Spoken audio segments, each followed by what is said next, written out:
energy beacons travelers from around the world. Meanwhile, the Baclaban Eco Park offers nature enthusiasts a chance to explore a sprawling mangrove forest and indulge in eco adventures. Now, let's talk about Aklan's delicacies.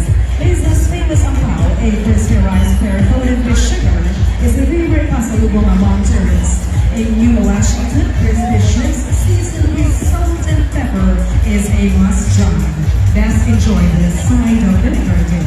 And for something sweet, Batman's Puto Cake, a fluffy rice cake in various flavors like cheese and buko, is a delightful treat for any occasion. Of course, Aklan's festivities are nationally recognized.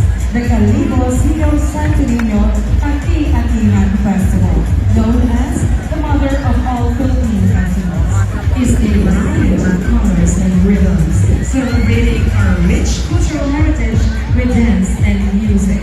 Aklan is more than a province. It's a treasure trove of talent, culture, and natural wonders.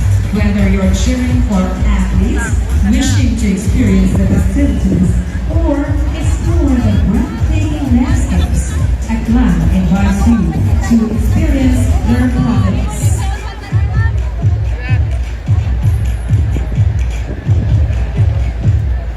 When in Aklan, feel alive.